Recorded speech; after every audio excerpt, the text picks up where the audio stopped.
आता कसा मुद्द्यावर आलास भावा?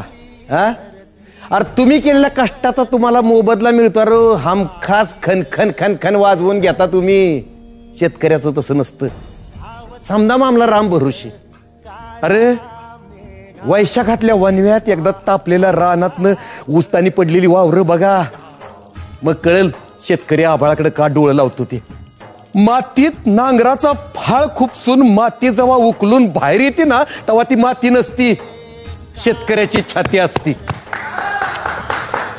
गाडग्या मडक्यात गुप्त धनागत जपून ठेवलेलं बी मातीच्या ओटी पोटात खुपसून पावसाची वाट बघण्यात काय तगमग असती ती बी बघा. इकडं उगवून आलेलं कवळं कवळं कोंब आणि तिकडं आटून तळ घातलेली हिर बघून ज्याच्या पोटात खड्डा पडतो का नाही, तो शेतकरी बी बघा. म्हणून म्हणतो वकील साहेब, शेती करणारा प्रत्येक जण शेतकरी नसतो. शेतकऱ्याची व्याख्या लय सोपी आहे.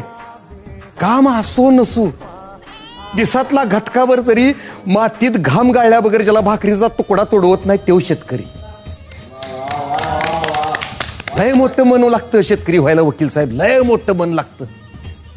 अरे तुम्ही शहरात दारात एखादं पेरूचं झाड लावलं तर कंपाऊंड बांधून त्याची राखण करता. शेतकरी उघड्या माळावर 400-400 मोसंबी लावतो. क्या बात है. लय मोठं मन लागतं वकील साहेब शेतकरी व्हायला, लय मोठं मन लागतं.